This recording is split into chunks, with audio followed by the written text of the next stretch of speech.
So let's get to the big three. Number 3. There were cameras all over my husband when he was murdered. There have been cameras all over me, analyzing my every move, analyzing my every smile, my every tear. We deserve to have cameras in there. I hear you, Erica Kirk. Finally, the trial of accused Charlie Kirk, alleged killer, gets on track, as we will soon learn if we can see Tyler Robinson's fight for his life after taking Charlie's. His smirk and smiles are sickening. Once it begins, we will see an end, I hope, to the wild conspiracy theories that are ringing around this investigation. Number 2. Well, I think what we're seeing is the first instance of the Trump corollary to the Monroe Doctrine, which said that, don't mess around in our backyard was the old school version. And now President Trump has said, don't run bad operations with your global buddies in our backyard. Two conflicts, one beginning and one perhaps ending. Venezuela heating up and Ukraine perhaps winding down. The latest on the two consequential problems Trump inherited but is determined to solve. Number 1. We saw double-digit inflation, something we hadn't seen since the 1980s under Joe Biden. So President Trump comes in, we cut taxes, expanded child tax credit, incentivized business to invest in America. Senator John Thune with Sean Hannity last night. The economy will make or break the midterms and Trump's legacy. As he admits polls are low, he's betting on himself to turn it around. We detail his game plan right now. And joining us now, former Senator Krysten Sinema. Senator, welcome back. Oh, welcome. Well, it's wonderful to be with you. And it was wonderful to meet you in person yesterday. Yes, even though you were honest, you don't watch much television, right? You have no idea. Yeah, I don't. I actually watch no television. And did that hurt you as a senator? Did you sometimes miss some issues because you didn't know what No. It didn't. No, in fact, I got the news faster because I would wake up and read it every morning. Okay. So and I can read a lot faster than I can listen. And so I actually was able to get more information faster. But the truth is, Brian, I actually just didn't even own a TV. Wow. Senator, I want to talk about AI because the president signed an executive order into law to make it, I guess, to put us all on the same page and make this a national push instead of an individual state push. But I do want to tell you, ask you about the economy. Where do you look for to see if it's going well? And what role is politics playing in how people feel? Oh, that's such an important question. So after 20 years of elected service, I'll tell you, it's not hard to get a feel for how the economy is feeling. And my suggestion is go get into an Uber and ask your Uber driver. That's it. Ask your Uber driver. They will tell you the cost of groceries, the rent, cost of gas, how much profit they're making, what they think about for their kids. Are their kids are going to have a better future than them or not? So there's a lot of GDP and there's data points. And look, all of that is for people on television and news, et cetera, to talk about. But the reality is you just need to talk to regular Americans. That's it. And the easiest way to do that is hop in an Uber, ask your driver some questions about how his or her life is going and listen, like for real, listen. And that's how you can tell how the economy is going. And I'll tell you what I'm hearing right now, Brian. Yep. People are concerned because the price of groceries are still too high. And of course, the rental market is really expensive right now. And that's why you see the administration doing things like exceptions on tariffs for beef and coffee. We saw that roll out just 3 weeks ago. You saw that the Trump administration is now announcing they want to do a rollout around housing prices across the country. Those are all political responses to the financial pressure that Americans are feeling right now. So the one thing these corporations buying up housing, that's got to stop. I mean, there's got to be some type of regulation there because you got a BlackRock or they're buying these houses, taking over neighborhoods, then renting them out to people. We'll never be homeowners then, nor can you compete with corporations like this.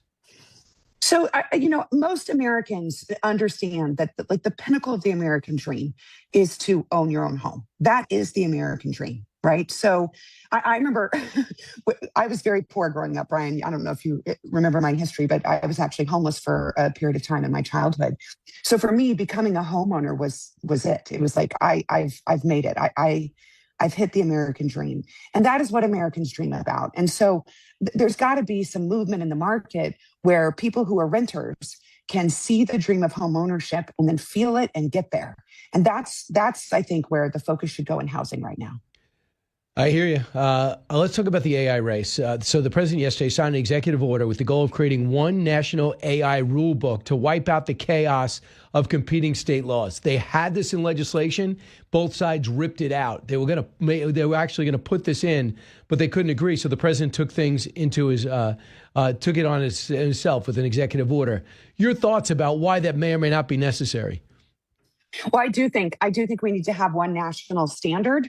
Now, it's fine if there are states doing additional work on the side, as long as it doesn't get in the way of protecting Americans' rights, privileges, and expectations. So, before the executive order, you had a different standard of what AI looked like if you lived in Florida versus Indiana versus California, and that just doesn't make sense. Like, if you're an American, you should get to have access to those same rights and expectations of privacy, those same ability to have AI enhance your life. And so the standard across the nation is it's actually a really important issue. Now, the president did it through an executive order, and that's a good start. But it's my hope that Congress will come back and actually codify a realistic standard, a national realistic standard, so Americans can have peace of mind that they have access to the same protections, rights, and privileges no matter which state they live in. So do you think the problem was it came from the White House? Why didn't Congress write it themselves? So unless they just don't feel as though they want to pass it, they don't want to take the rights away from the states. What do you think? Well, look, I'm a huge states' rights person. The 10th, I'm from Arizona, Brian. Yes. We do not love the federal government. We, or actually any government, but in particular, we believe very strongly in states' rights.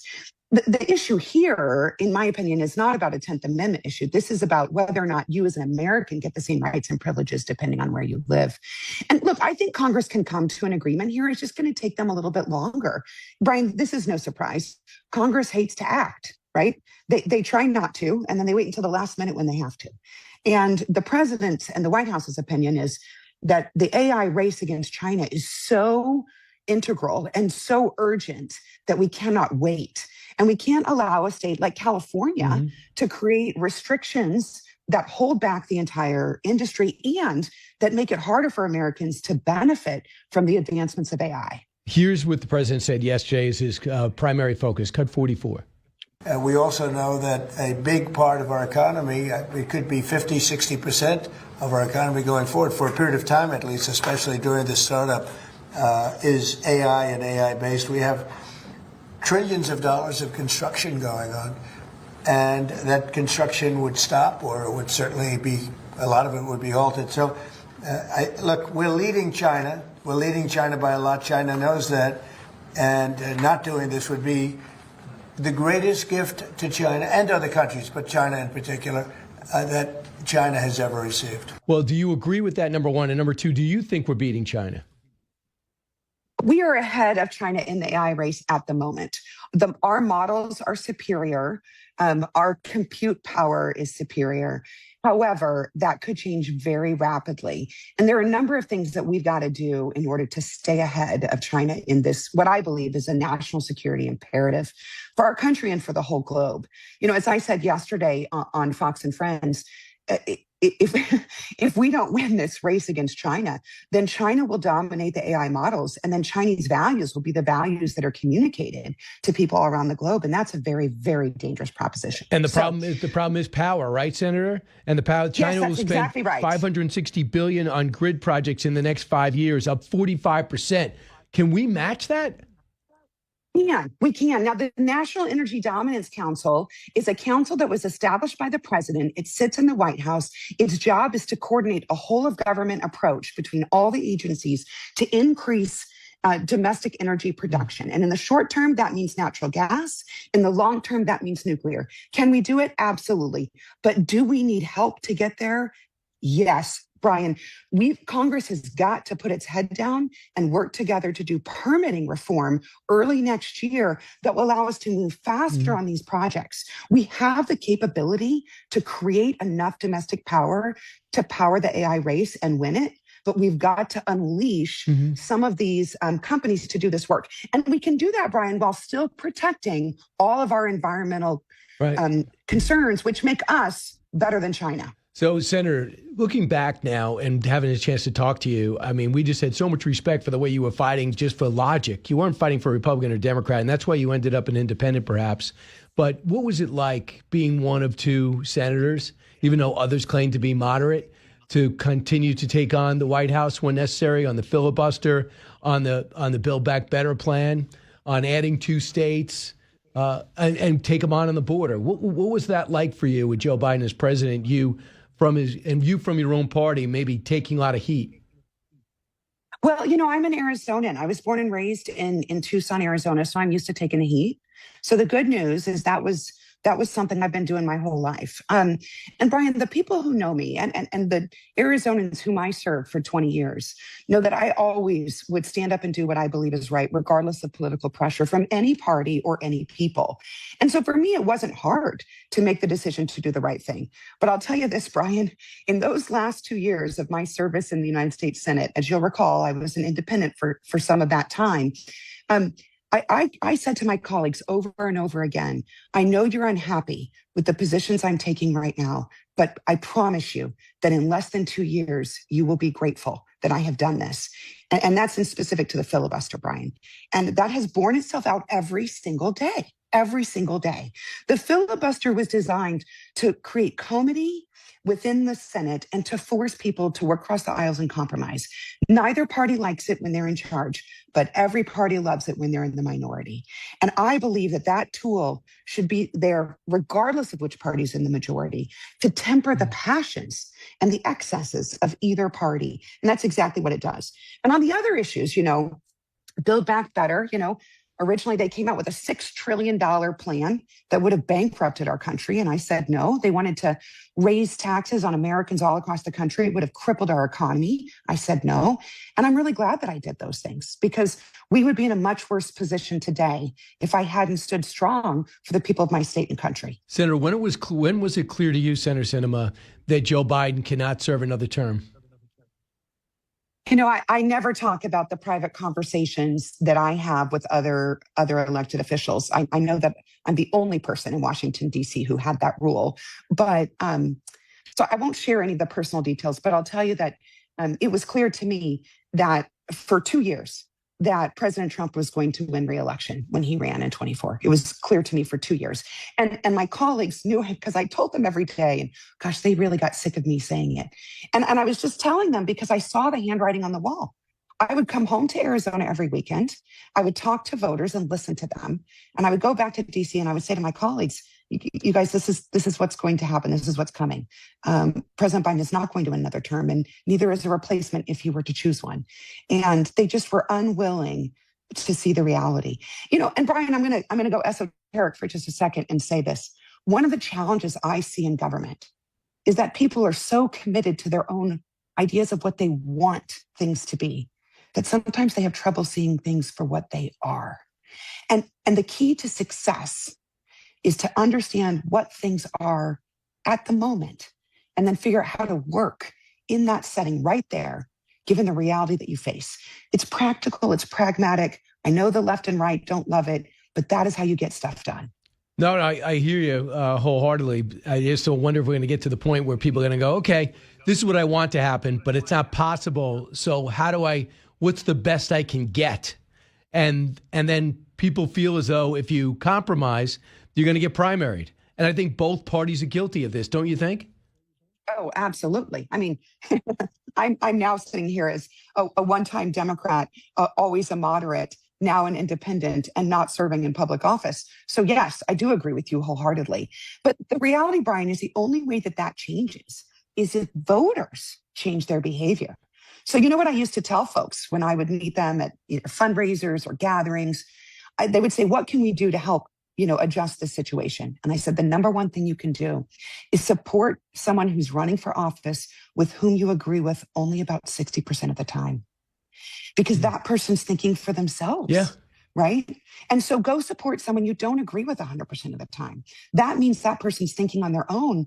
You may not agree with every decision they make. I hope you don't. Because if you agree with every single decision an elected official makes, either they're lying to you or you're not thinking for yourself. Right. And Brian, both of those are dangerous for democracy. Wow, you speak and you know, we're up against the break. For someone who doesn't watch much television, you seem to have an instinct, because we're streaming too, of a short sound bites, right to the point, and always saying something important. Senator Sinema, is there anything that you want to make sure to get before we leave you, get across to our listeners?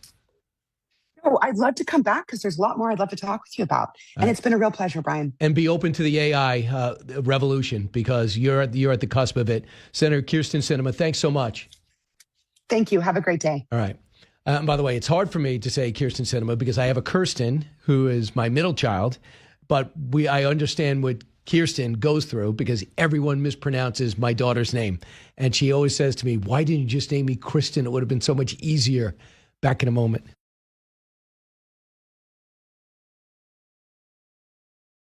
But first things first, if you look at what the president's most focused on international relations, it is finally in our hemisphere, and it is in Venezuela. 2 days ago, the big story was the taking of the tanker containing $80 million of illicit oil that was Iranian. We've been looking at this called the Skipper, this ship, for a while, so we just fast roped onto it, took it over. And so now we're going to bring it home. And that's more pressure on Venezuela. The other thing that why it's so important for Maduro to go out of our hemisphere is because he was told to hold free and fair elections by a previous president. He held those elections. He tried to cheat, but he still lost overwhelmingly to the party of Maria Corina Machado. And he stayed in power and tightened his grip, surrounded by Cubans and Iranians and Hezbollah. We're going to allow that in our backyard for the President of the United States, led by Secretary of State National Security Marco Rubio? The answer is no. But one of the key is having something to replace Maduro with, and that is Machado's party. She got picked as the winner of the Nobel Peace Prize. Would she be able to get to Norway to accept it? Yes. Why? Because of Brian Stern and Gray Bull Rescue. And guess who joins us now? Former U.S. Army and Navy Counter-Intel Officer Brian Stern. Brian, welcome back. Hey, Brian, how are you? Great. Could you tell me how you got involved and what you did? It was as tough as being a ballerina at 46 and 6. I can tell you that much. Not alike, but certainly a challenge. We got contacted a week ago today, actually. It was last Friday around 2100, around 9 p.m., by a friend who was connected to Maria's team and asked if we were doing stuff in Venezuela. They knew we were doing stuff in Venezuela, but asked if we would, if we'd be willing to hear out a very complicated case. We didn't know it was Maria at first. We learned that it was Maria either late Friday or early Saturday morning. I'm not sure. Figured out that it was her. That changes everything. As you know, we've been doing stuff. We do stuff all over the world. We call this operation Golden Dynamite. That's her name for us. Because of who she is, this changes everything. We have a lot of things all over the world. This was our 800th mission that we've done. 800 missions. But this is the hardest thing we've ever done. This is the first thing we've ever done for someone who has a Wikipedia page, right? She's the second most popular person in the Western Hemisphere after which Maduro. means if she spotted, it would be over. So you had to disguise her. We had to do all kinds of things, all kinds of things, which we can't get into.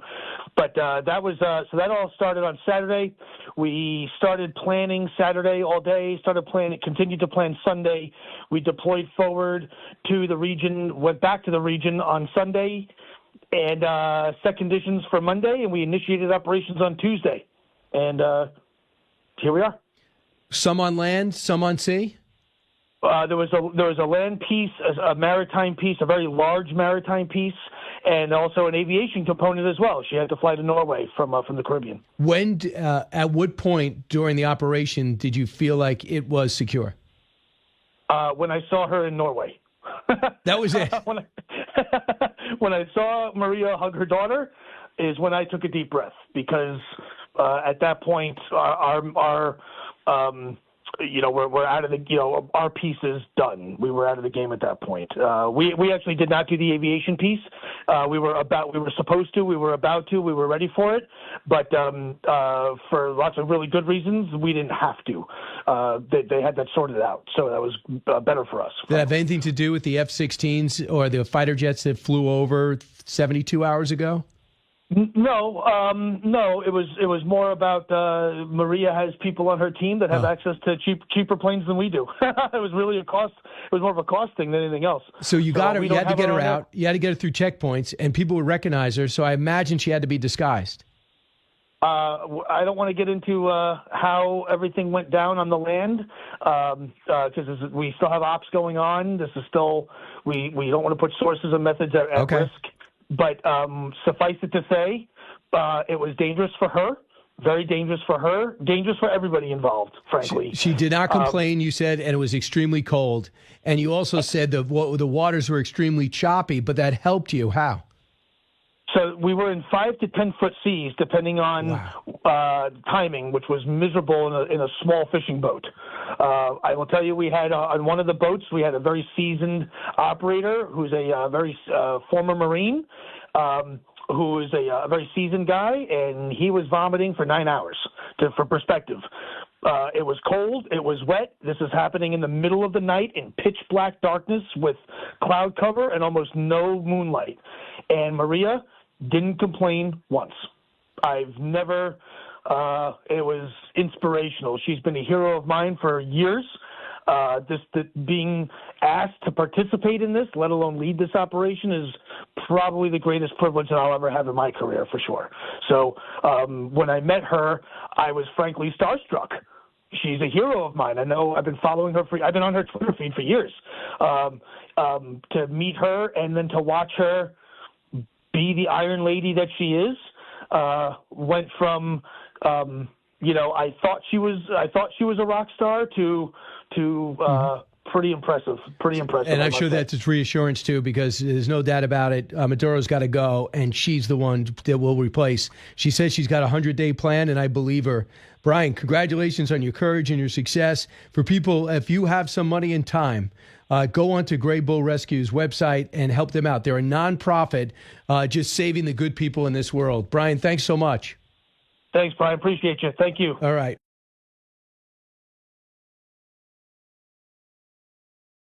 Hey, we are back, and with me in studio is Carine Hajjar. She's with the Steamboat Institute. She's a fellow there, Washington Post editorial board member, who's just fresh off a visit to Middletown, Ohio, right? That's right, yeah. Who, by the way, I'm reminding me, I did go to Middletown, Ohio to sell on a 4th of July because they wanted to go to like Middle America, and they thought that would be the perfect place to go. Does that represent Middle America in many ways? Well, it's the vice president's hometown, and I think it's a typical Rust Belt town, the type of place that he ran and was elevated to represent. I mean, the Republican Party is evolving into a party that also represents part of the working class. So this is a lot of what the president's trade policies are supposed to help, reviving manufacturing.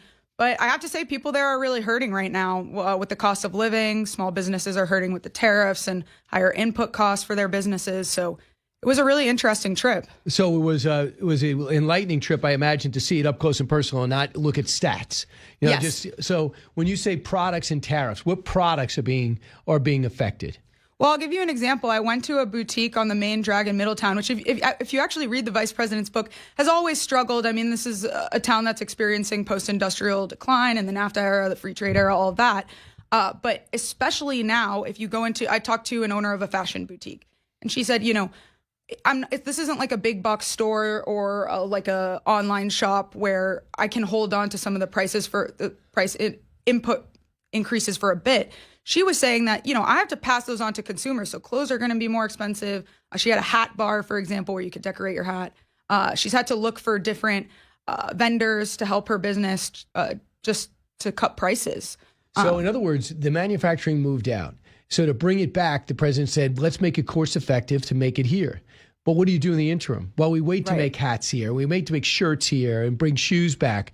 Well, let's say we do have the workers. It doesn't happen overnight. Right. And you hit on the exact problem here, which is it does not happen overnight. And if you go back to 2022, when President Biden was trying to sell Bidenomics, he asked for patience. And Republicans went wild over this. And of course, for any type of economic change, it's going to take time. The problem is that the Trump administration ran on fixing the Biden economy right away.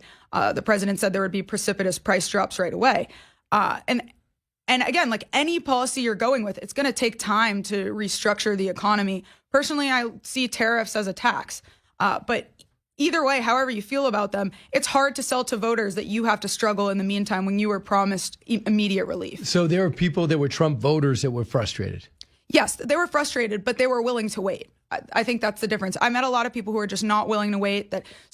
Last month, the vice president said that we're on a front end of an economic boom. Just hold on and wait. You've had Mike Johnson say we need some patience, but things are going to get better when the tax cuts hit next year. And you meet a lot of folks who are frustrated with that message. They do not want to wait. They were told that things are going to get better. And they also faced higher prices under the Biden administration. So this is years of struggling in a place that has experienced economic decline on top of that. But then you do meet fans of the vice president, Trump voters. This Middletown, Ohio is in Butler County. It went over 60% for Trump in 2024. So people are willing to wait. They're willing to wait him out. But you're seeing the president's poll numbers more broadly. Even Trump voters are growing more and more frustrated with the economy. So this is really becoming a problem for the president. It's roughly 36% approval rating. Here's what Steve Moore says his economic advisor cut for. Here's the problem for Trump. And I'm a Trump guy. I love Trump. But people, unfortunately, in politics, perception is reality, right? And if you look at these polls, Brian, you've been citing them. I mean, the polls do show, the Fox poll shows 57% of Americans are not rating the economy good under Trump. So he's got to he's got to keep getting out there and giving the American people the facts. So that's going to be key. But J.D. Vance is also going to get on the road. He's also following the president on doing that. He's a different speaker. He does stick more to a structure. The president likes to weave. Yes, yeah. And sometimes we have to think about what's a winning message and what's not a winning message. I think at one of the president's recent stops, he was saying a couple of days ago that maybe you only needed a couple pencils instead of more than that for Christmas, or you have to cut down on your Christmas gifts. And that's a tough message to sell to the American consumer, especially when your vice president is at the same time promising that we're on the front end of an economic boom. So, there seems to be a lack of coordination there. And then also a lack of coordination with broader policy. Like we were told that part of the reason that tariffs were important was for national security reasons. But this week we're talking about NVIDIA being authorized to sell chips to the Chinese, for example. Well, that's hard. It's hard to understand why we would tariff household goods and appliances from our friends around the world. And then with the Chinese, we're willing to sell them NVIDIA chips. So I think the Trump administration sort of needs to get their message straight on tariffs because voters are growing impatient. Right. The president did notice, he doesn't like to cite poll numbers that he doesn't like, but he did kind of take that into his statement, his post on Truth Social. He says, when will I get credit for having created with no inflation, perhaps the greatest economy in the history of the country? When will people understand what is happening? When will the polls reflect the greatness of America at this point in time and how bad it was just 1 year ago? So he's frustrated because he knows he did a lot of executive orders, especially, including reducing regulation, increasing oil and gas, which people are seeing gas go down. They are seeing interest rates go down.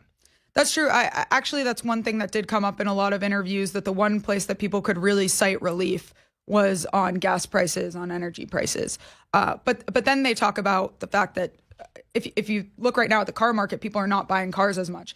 And I ran into a few people who were talking about how it was really expensive to get their cars repaired right now. So all of these things, consumers at the end of the day are going to sit down, and Americans are going to sit down and say, well, I might be saving money on gas, but how does that compare to the money I'm spending at the grocery store? And I just love to hear anything Democrats had to say. What gets the president is, what were you going to do? Besides saying make America affordable, how are you going to do it? Well, taxing the rich, really? We're going back to that? So we're going to tax the rich more? I don't know. We're going to blame supermarkets for gouging? We tried that. That didn't work. So if you Democrats say, try my plan, that'll be one thing. But besides raising taxes, have you heard anything? Nope. I really can't. Nope. And actually, this is a bigger problem if you look at the city level. Like right now, we're preparing for Mayor-elect Mamdani to come in New York, and it was the same. Ruin everything, even make things terrible. Right, and it was the same type of conversation on groceries and public grocery stores. You're hearing a lot of people on the far left talking about price gouging. Well, grocery stores have tiny margins. Yeah, I know. You talk to a before you say something so idiotic, go meet a supermarket owner. Yeah. And find out why are bananas so expensive? Is it because I like to charge a lot for bananas, or are they coming in high? So what the president did is said, I'm going to adjust some tariffs in Central and South America for fruits and bananas and coffee, one of the big ones. Yeah, and prices for coffee were up, I think the stat's 20% over the last year. So people were hurting on these normal, like, household products. But again, like, blaming supermarket owners is a ridiculous plan because they can't do anything about it. We're talking to Carine Hajjar. She's Steamboat Institute fellow, but Washington Post editorial board member. How invaluable is it for you to go meet people? Instead of saying, hey, these are the stats, that's the bar graph, look at the market. I'm just going to go meet people. You know, they don't necessarily recognize you. They're not going to be dug in or angry at you. Just, hey, I'm a reporter. What's it like here? How valuable? Best part of the job. And you know, I love this country, but it makes me love the country even more when you get to go around and put faces to names and places. And I was on the campaign trail during the 2024 election, starting with the New Hampshire primary. Got to spend a lot of time in New Hampshire with people, watching them engage in you know, our political process. And from there, I got to travel the country following the Republican race. And that was a blessing. It was so interesting. And I love getting the chance to do this stuff, even though I'm on the opinion side. Reporting is my favorite part of it. You know, you want to form your opinion with compassion for people's actual experiences. So I had such a great time in Middletown visiting the vice president's hometown. People were so welcoming and so willing to engage and have a conversation. And I was really grateful for that. And we'll post a video on Sunday of a lot of the people I met so you can see these Americans and what they're feeling about the economy. I want to bring you to Venezuela. That's where your heritage is. You have family there still? I have family from Venezuela. Yeah, my mom's an immigrant from Venezuela. So now the President of the United States took the tanker, $80 million worth of oil. It's called the Skipper. We're going to hold it. Mm-hmm. And I believe he's going to start taking more tankers, like an anaconda, start squeezing. We also know that he's re-sanctioned his nephews of Maduro. And we know that we got the CIA on the ground and we got 15% of our Navy off the shore. Do you have any sense of what's going on in there? And everybody knows he's got to go. I mean, there's no other ending to this operation with him staying in power. Well, let's zoom out. If he doesn't go, if he can stick it out longer, I mean, this is a really big problem. That just entrenches his power even further. So we've sort of scared down America. Yeah, exactly. So he has. This is going to be a really big foreign policy debate going forward. I mean, we set a red line, and it's going to be important that we can negotiate to get him out of there. But I think pressure is important. Now, there are different ways to exert pressure, and I think going after their oil is a really great way. First of all, this tanker was sanctioned. It's been working with the Iranians. In 2022, it was helping bring revenue to Hezbollah. And if you look at a socialist regime like Venezuela, their economy is completely dysfunctional. The only thing that keeps them going and able to continue to prop up the economy, help the poorest people even a little, and everyone is struggling there. Nobody has a good life there, but it's because they're sitting on one of the largest known oil reserves in the world. It's like a jackpot if you're a socialist dictator, because you can keep eking it out little by little. But you know, I know personally that people are really struggling there. They have terrible lives there. 8 million have left. Yeah, 8 million. It's crazy. 8 million have left. And so, you know, I think going after tankers is a really effective strategy because, again, this is the lifeblood of this murderous regime. And it's more effective than striking the boats, I think. I mean, like that got too messy for the administration, and they're going to have to own up if there were any mistakes made there. They are still doing it, so they're not going to stop. I don't think they're worried about it. But the good news is, you don't say, well, I wonder what would happen if he left. You know exactly what will happen. Maria Corina Machado and her party would take over. They say they're ready. Here she is after her harrowing escape we just heard the details of from the Grey Bull rescue. So here she is in Norway, cut 11. I want to speak to the Norwegian people, to European people, to the Venezuelan people. I would say to all citizens of the world in this hour, and I assure you that I am very hopeful Venezuela will be free, and we will turn a country into a beacon of hope and opportunity of democracy, and we will welcome not only the Venezuelans that have been forced to flee, but citizens from all over the world that will find a refuge, as Venezuela used to be decades ago. So she says she has a plan for the first 100 days. She knows exactly what she wants to do when she gets in. I'm not going to tell you that it's going to be easy, but I will say this is a lot different than Iraq, Afghanistan, Libya. She published her plan with us at the Post on the opinion page. And, you know, one of the things that I really admire about her is she's made the case so clearly that a stable, democratic, and free market, market-oriented Venezuela is better for us, better for the hemisphere than what we have going right now. If we're able to trade and, think about their oil industry, and if it's actually stable and more productive than it is under the terrible state control right now, imagine the boom that would come from that, not only for them and the stability it would bring them, that also brings stability to immigration. That's less of a strain for countries receiving Venezuelan migrants right now. But it's also just an economic boon for the entire hemisphere. Yeah, and she would take over. The question is, there are cartels, there's going to be gangs, it's going to be messy. Mm-hmm. How do you dislodge the military? How do you get the loyalty of the military away from Maduro, especially when he's surrounded by Cubans and there's all these spies around? They say there's over 100 Venezuelan officers who have been arrested, suspicion of wanting to oust Maduro. So there's a lot of fear among the military about their welfare if they flip. This is the trickiest part, right? This is where the big question mark comes in. But I have to believe, one, that, she'll get help from friends and allies, like the Trump administration has been very supportive of her vision. But also, these officers there's only so much money that you can dole out with such, again, poor management in this country. And these officers are probably struggling. Their families are probably struggling, and they're seeing everyone around them suffer. At some point, you have to hope that people will see the light on this. And Maduro's actions, I don't study this guy, but he's acting absolutely like a child, dancing around, the people behind him wearing weird T-shirts. Yeah. How do you explain this? Is he melting down? He's trying to show he doesn't have a care in the world. Yes, it must be that you're seeing these very bizarre press conferences. I think the latest is he was singing a Bob Marley song to a crowd. Yeah. That was "Don't Worry, Don't Be Happy." I think that was somebody else. Do you know, Alice? I know you like music. You have jukeboxes at your house. Oh yes, you're right. Right. Don't worry, be happy. Yeah, you're right. But anyway, the point being that this guy's swaying around and singing and clapping and everyone is smiling around him. Well, people in your country have been starving. You've been jailing journalists. You've been jailing members of the government.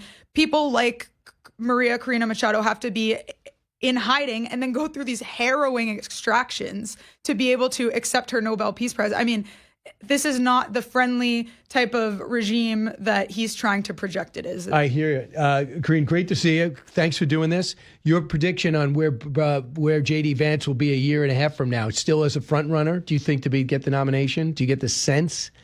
Well, I think it's going to come down to the economy. He's promised that we're on the front end of an economic boom, and the economy is one of the biggest political indicators of a winner versus a loser. If he can deliver that boom, but things are looking tricky. And oust Maduro, if he's the vice president of a winning administration, that's your best calling card. Well, a foreign policy win like that doesn't hurt. Carine, thanks so much. Great to see you. Thank you. Back in a moment.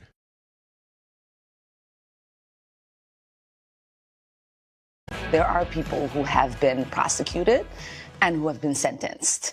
If there was a linkage in the money that they had stolen going to terrorism, then that is a failure of the FBI and our court system in not figuring that out and basically charging them with these charges. So you see, she got a softball interview from Margaret Brennan on Face the Nation. That is Ilhan Omar, and she's talking about the Somalis, 80 plus, at minimum, involved in the fraud of the pandemic funds, the fraud when it came to social welfare funds and various programs, that things like autistic money for autistic children, things like Feed America programs started by Ilhan Omar, and she's blaming the FBI for not following through. Listen, that's one of your staffers that was involved in this. The restaurant that said they served 18,000 meals in a 35-table restaurant is a place that you had multiple events that says they're friends of yours, and nobody's more important in the Somali community than you.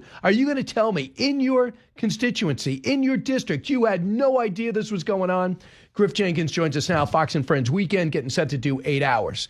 Griff. Well, we're going to go deep into this story, Brian, because just about an hour ago, Treasury Secretary Scott Bessent put a tweet out saying that he is now going to issue a geographic targeting order on the money service businesses, a GTO on the MSBs. Sounds technical, but what it is it's going to be the Financial Enforcement Division of of the Department of Treasury is going to really try and trace and do the old, remember the saying, follow the money. Well, that's what they want to do. too. And so for Ilhan Omar to say, well, if money went to terrorists, then it's the FBI. Blame the FBI. Ball. No. You gotta be kidding. Secretary Bessent saying, you know what? Let's find out. And so there's a piece up today on FoxNews.com talking about within the Somali community, they use a somewhat shadowy financial system called Hawala, which is intended to, when Somalis make money, they want to send it back to relatives' home. They want to do whatever. And isn't it supposed to be for charity? Is that a word for charity? Oh, yeah.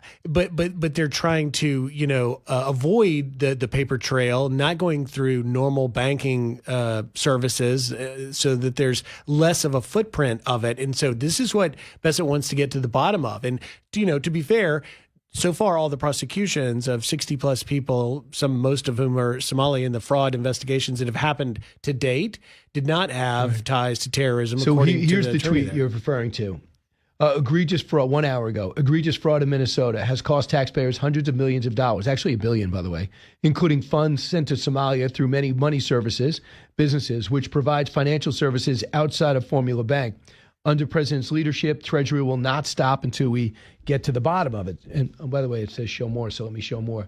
To the end, Treasury will soon issue a geographic targeting order, GTO, as you mentioned, to enhance reporting requirements within FinCEN, financial enforcement. Thank you. Then important tool will be used to make sure information regarding any illicit activity is quickly reported to them. You made it available to our law enforcement. CBS does his story today. Obtained dozens of files and photos that reveal how Minnesota fraudsters blew through hundreds of millions of taxpayer dollars in one of the biggest COVID-era fraud schemes in American history. They have this. At sentencing of a defendant, they said they used taxpayer funds for cars and the Maldives vacation. This is a 24-year-old, where this 24-year-old, and they name him, it's unpronounceable, where others saw a crisis and rushed to help. You saw money and rushed to steal, the judge said. He was sentenced to 10 years in prison in order to pay back $48 million. Noor is one of dozens who siphoned hundreds of millions of dollars. But look at the programs they took it from. A confirmation they took it from.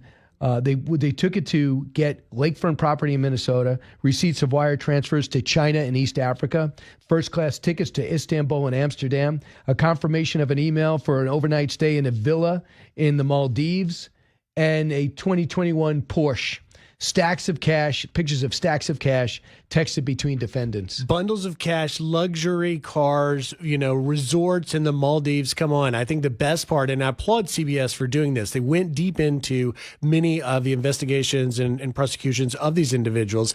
I think the line that stood out of the CBS reporting more to me than anything was at one point, one individual was saying to the other one, these are Somali fraudsters, saying, you're quote, going to be the wealthiest 25-year-old Somalian, inshallah, God willing. And so, they were brazenly doing this because it was there for the taking. But I do think, as you were just reading that sort of long tweet from Secretary Bessent is significant because FinCEN is this criminal investigation enforcement division that goes after people you think of like white collar crime or whatnot. Well, this is going to take an international track and they're going to try and build some paper trail of where all of this cash went. Because at the end of the day, one Porsche, a vacation in the Maldives, and a lakefront property, that's not $1 billion.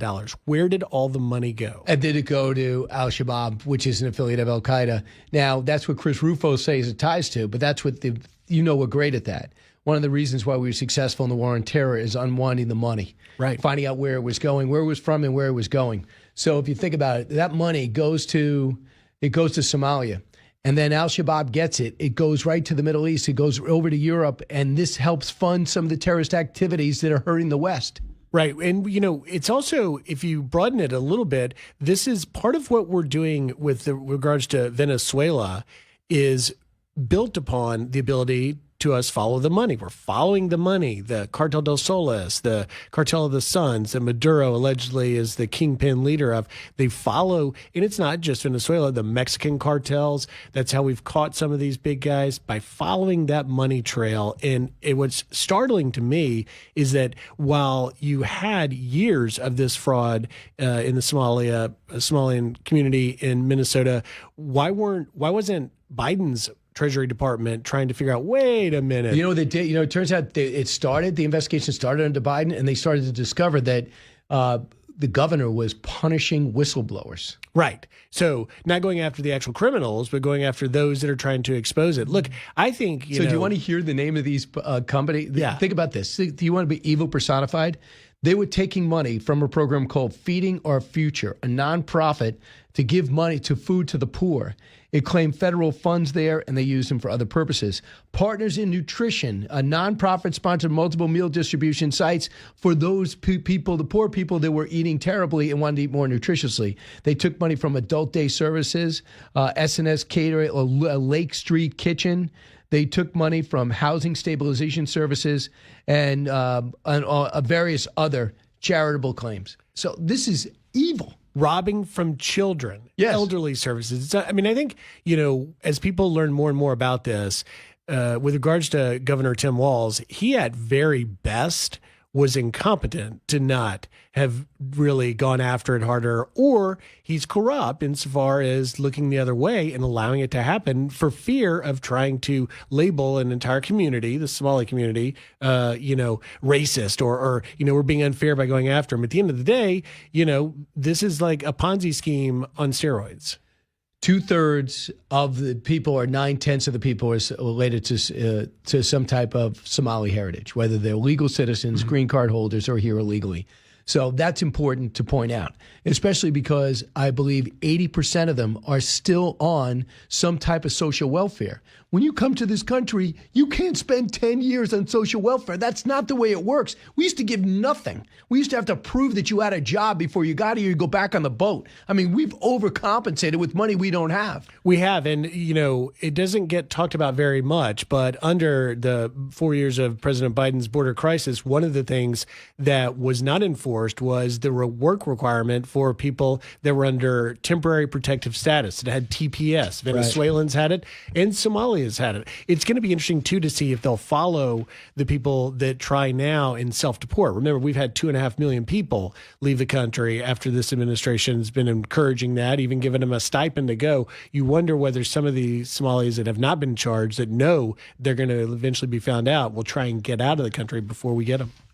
Yeah, we'll find them and we'll have their trail, and that'll tell a different story. And I wonder how much goes right back to Ilhan Omar, who's suddenly worth millions of dollars, who's probably should be making $200,000, $300,000. What do you make in Congress? $300,000? No, 200? 200. I would have to look at the latest numbers, but no, they don't. They don't make enough money to live a lavish lifestyle. That's why they're serving their country, right? A lot of people make their money and then choose to not make much money for a few years and serve their country, either administration or Congress. But that's totally flipped now. And it's not just Ilhan Omar, the number of lawmakers that are getting wealthy by coming to Washington. But I do think with regards to her, and that soundbite is so key that you played opening up this segment, which is she wants to blame the FBI. Yeah. She'll come up with someone else to blame because ultimately she knows that she has got to defend even the criminal behavior of that community in Minnesota. All right. I want to cover one more topic, and that is the New York Times, I guess, through Ezra Klein, has declared that Gavin Newsom, and according to polls, he's right,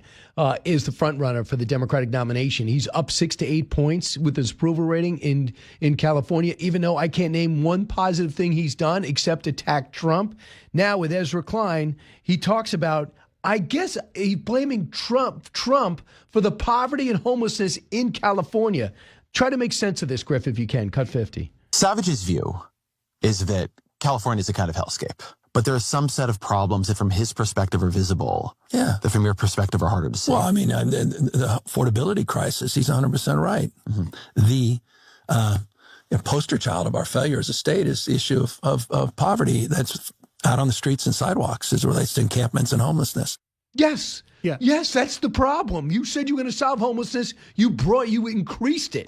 It's so rich that you have not just Gavin Newsom, but you have pretty much every Democrat in Washington rallying around this affordability issue, because here is a crisis of poverty created under Gavin Newsom's leadership. In this case, inflation under President Biden. And yet Democrats are saying that they've got the prescription, the solution. Somebody had a great line. They said, you can't be an arsonist and a fireman at the same time. And so that's going to fall flat. What's fascinating to me, though, is as we see Gavin Newsom continue to be out there, and look, to be fair, he's a good politician insofar as he's out there, at every turn trying to take on Trump and trying to do memes and sort of imitating him. He's trying to play the game more so than I think some of the other people that, like Kamala Harris, like you look at her and you're like, what are you doing?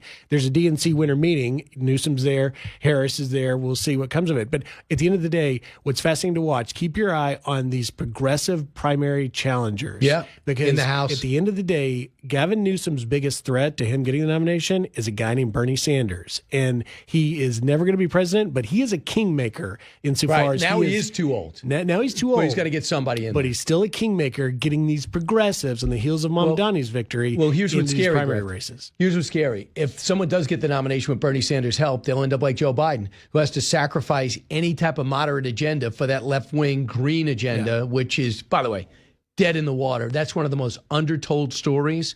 The green, the new green scam, maybe severe scam, but all that stuff, all the renewables, got to save the planet. We don't have much time. The oceanfront properties all going to be wiped out. The world's going to end. Kids are throwing jelly at Picassos in order to get our attention. Oh, by the way, not really going to happen. We overstated it. Yeah. Really?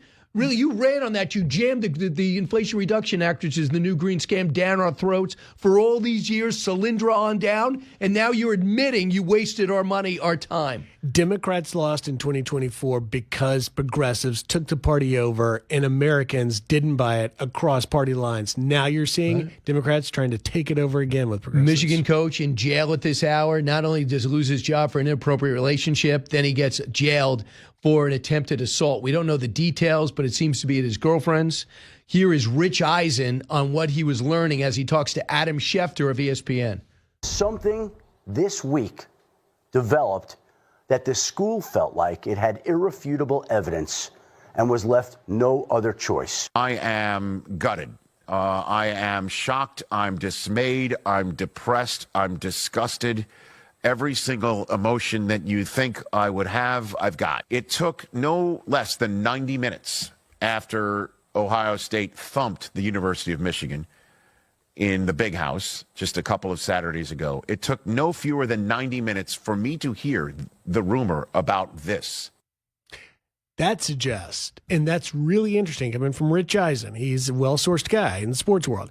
That suggests that the secret of this affair, this mistress on the team, was an open secret in Ann Arbor. That's what that tells me right there. And you wonder, well, had Michigan won, would this have ever come to light? Oh, wow. They say donors were out because they were 9-3 after being 8-5, replacing Harbaugh, who won the national championship and beat Ohio State finally. So now they're looking for a replacement. They might be grabbing Alabama's coach. But the question is, he goes over, it looks like he went over to the girlfriend's house and he had a knife. And they said murder-suicide. That's probably where that could have been heading. That's what TMZ is saying and some others are saying. I don't know. He's in jail at this hour. I've never seen someone's life crater in a shorter period of time than this guy's. 100%. And if you listen to those TMZ releasing the 911 dispatcher call, he starts at his wife first call saying that my husband lost his job, he's got a knife, he's suicidal. And then he goes over to the assistant or the staffer, which we believe to be the mistress, the girlfriend. So we'll see what details we learn about that when he makes a court appearance. We might learn a little bit more about it. But you do wonder, looking at the reporting on the fact that apparently this executive assistant had their salary greatly increased 50% or more. That's the type of thing. If you know your boss is having an affair in the office, it doesn't really affect you. But then if you learn it's an assistant, a lowly assistant that's getting a lot of cash out of it, and you work inside the organization, you're not happy. Right. Griff Jenkins, thanks so much. You'll be talking about this weekend, right, on Fox and Friends? That's right, Fox and Friends weekend. We're going to have a great show. We got Kayleigh McEnany, Mike Pompeo, a whole list of great people. 6 to 10, Saturday and Sunday. Don't move.